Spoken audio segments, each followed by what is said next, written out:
Como bien decías, a las mamás reales, porque vamos a seguir dándole atención e información a un tema que el otro día cuando lo planteamos recibimos un montón de mensajes de mamás que se sentían agradecidas por poder abordar al menos esta temática de distintos ángulos. ¿Cómo están, mamás reales? Muy bien. A Ceci y a Caro les damos la bienvenida. Hoy, como siempre, me vienen con todo este material.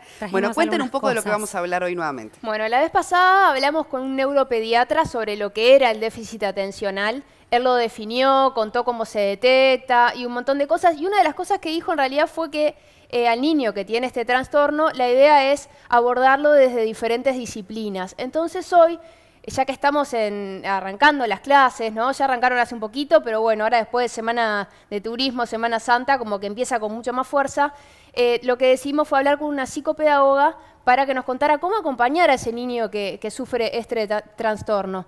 Entonces, en realidad, le quería hacer un pequeño test para aquellos que se perdieron el inicio de esta nota de trastorno por déficit atencional, para que ustedes piensen a ver si alguna de estas características que yo les voy a hacer, ustedes las tienen en ese niño que tienen en casa. Seguramente se identifiquen, mismo los adultos se van a identificar con varias de estas características. Yo por lo menos con algunas, yo soy muy despistada y sé que también. Hay muchas, bueno, los desordenados seguramente digan, bueno, yo tengo el trastorno. Piensen, ahora yo les voy a decir unas cuantas, pero hay que tener muchas de estas y muchas, o sea, por ejemplo, el ser despistado, bueno, es una característica que muchos tenemos. El tema es cuando eso se transforma realmente en un problema y que de repente le pedís a un niño que se ponga a hacer un deber escolar y se vaya a buscar un vaso de agua a la cocina y nunca volvió porque de ahí siguió haciendo otras cosas, ¿no? Estamos hablando de un trastorno además, Caro, que sobre todo se da cuando empiezan la escuela los niños, ¿no? Que ahí empezamos a ver esos diagnósticos con mayor frecuencia incluso, que tiene que ver con eso, con que digamos,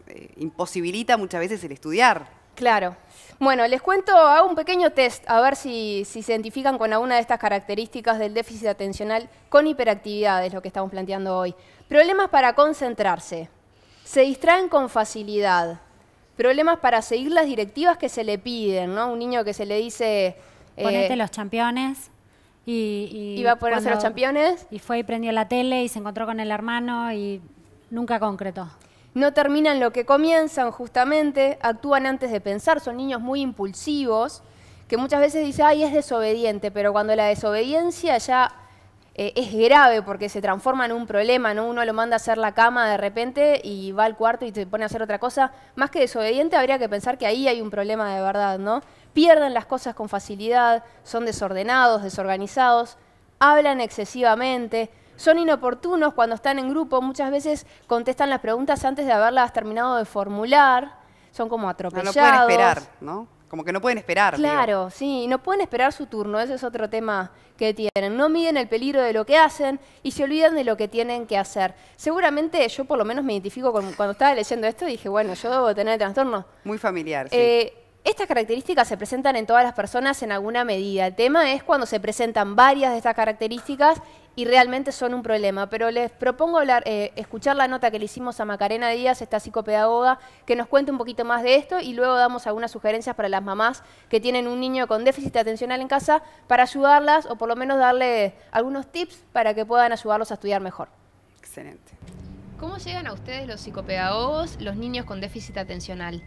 Bueno, en primer lugar, la primera derivación generalmente la hace el docente, porque cuando están escolarizados, el docente es el que va a identificar diferentes dificultades en el aprendizaje de ese niño. Si bien el padre ya va teniendo pautas en cuanto a que ese niño puede tener un trastorno por déficit atencional, el docente es el que las va a identificar. Seguramente les recomiende tener también una orientación con un psiquiatra infantil, con un neuropediatra, que ellos van a ver más el tratamiento farmacológico, cuál va a ser el diagnóstico correcto que le hagan, y después lo van a derivar a un psicopedagogo para centrarse en el proceso de aprendizaje. En realidad el psicopedagogo va a hacer primero una evaluación diagnóstica para evaluar que ese niño realmente tenga una dificultad de aprendizaje del déficit atencional y luego va a tener una intervención, va a hacer un tratamiento de acuerdo a cada niño. Cada niño va a tener un tratamiento distinto de acuerdo a lo que él tenga, los trastornos que él presente. Generalmente llegan a ustedes cuando comienzan la escuela y empiezan a tener problemas de aprendizaje. ¿Se puede ver antes eso cuando el niño no aprende debidamente algo? Sí. ¿Cuando es bebé todavía no está en la escuela? Sí. Podemos nosotros empezar a tener pautas desde los primeros años de vida ya. En general son niños que les cuestan mucho las rutinas, tienen dificultades para dormir, dificultades para comer, son niños que se dispersan fácilmente. A veces los papás les hablamos y como que les decimos varias veces la misma cosa y pensamos que él no nos escucha. Son niños también que van cambiando de un juego a otro sin estar mucho tiempo, pero recién cuando se empiezan a escolarizar, a los 4, es cuando el docente realmente va a ver unas dificultades, o sea, unos trastornos que más le llaman la atención. Es cuando no logran seguir la disciplina de la escuela, cuando en lo curricular que se le pide no lo logran hacer, son desorganizados, en realidad no mantienen la atención por mucho tiempo, se desconcentran. Entonces el docente va a ir encontrando pautas. Si bien el déficit atencional entre los 6 y 7 años es cuando realmente se puede decir, bueno, este niño sí tiene un déficit atencional, es cuando se le puede hacer el correcto diagnóstico a esta edad.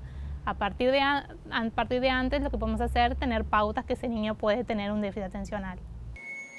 Muchas veces tengo pensamientos locos dentro de mí y me distraigo en pensamientos que me gustan. Y entonces las instrucciones que da el profesor son un problema. Me cuesta entender cuando me dicen muchas cosas a la vez. Y claro, me frustro porque no puedo con esto.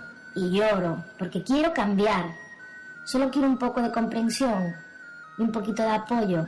Que creáis en mí para que todo salga bien.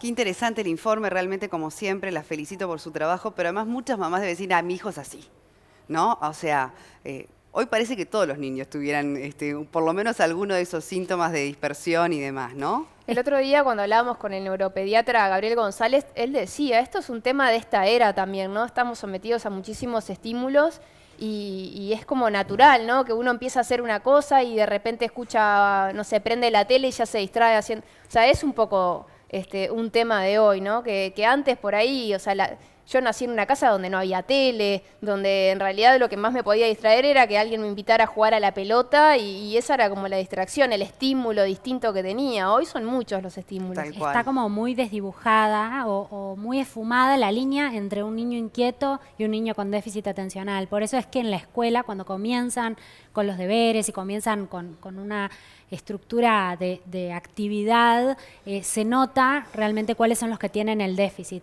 Y hay algunas cosas que desde casa y también desde la escuela se pueden hacer para ayudar a que ese niño compense de alguna forma esa dificultad que tiene y pueda equiparar su rendimiento escolar al resto de la clase. Nosotros como papás en casa podemos ayudar a la hora de hacer los deberes. El mejor amigo, como digo, para los niños con trastornos con déficit atencional son las rutinas de, bueno, es la hora de hacer los deberes, no hacer los deberes en la cocina mientras pasa el hermano en la patineta y mamá está cocinando y la tele está prendida y tengo el iPad y cae un mensaje de texto.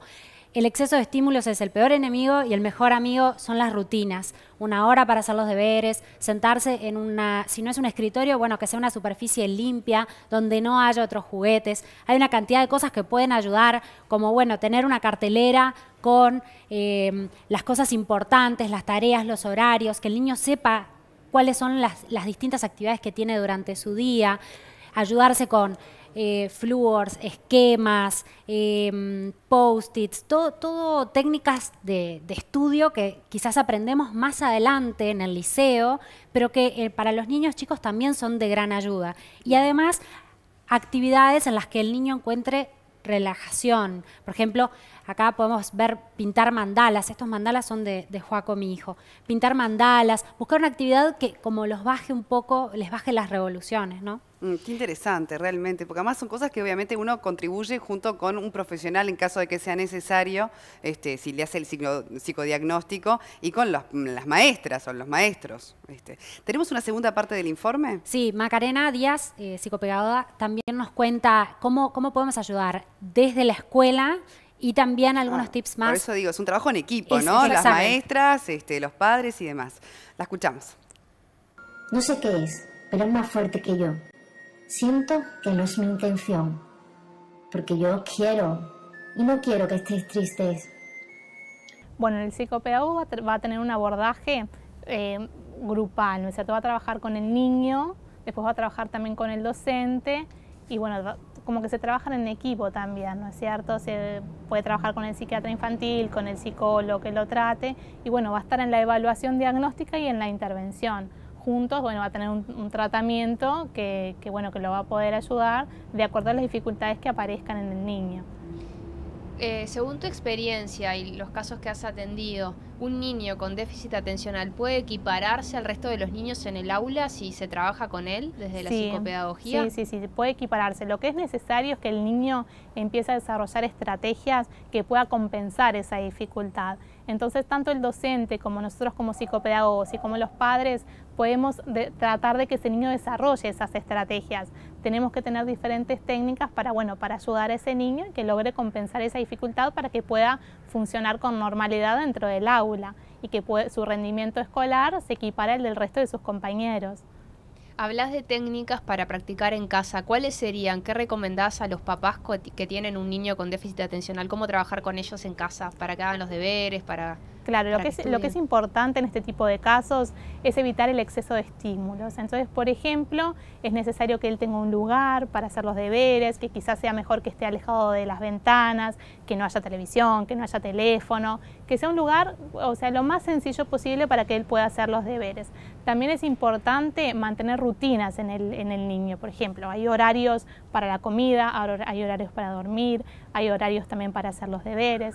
También es importante que, por ejemplo, marcarle ciertas recompensas cuando él haga, por ejemplo, los deberes, entonces así él se va a estar más concentrado y la atención va a ser mayor. Por ejemplo, cuando termines de hacer el deber puedes salir a jugar al fútbol, puedes ir a jugar a la computadora, tener como que tenga ciertas recompensas.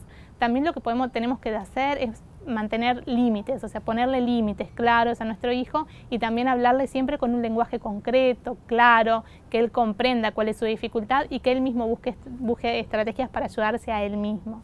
Y después también podemos ayudar con el psicopedagogo y con los padres en desarrollar técnicas de estudio, por ejemplo, realización de esquemas, buscar algo para que capte la atención y la pueda mantener cada vez por más tiempo. Quizás podemos buscar juegos en donde esto intervenga, ¿no es cierto? Juegos que sean de memorizar y atender, que cada vez esos juegos se vayan extendiendo por mayor cantidad de tiempo.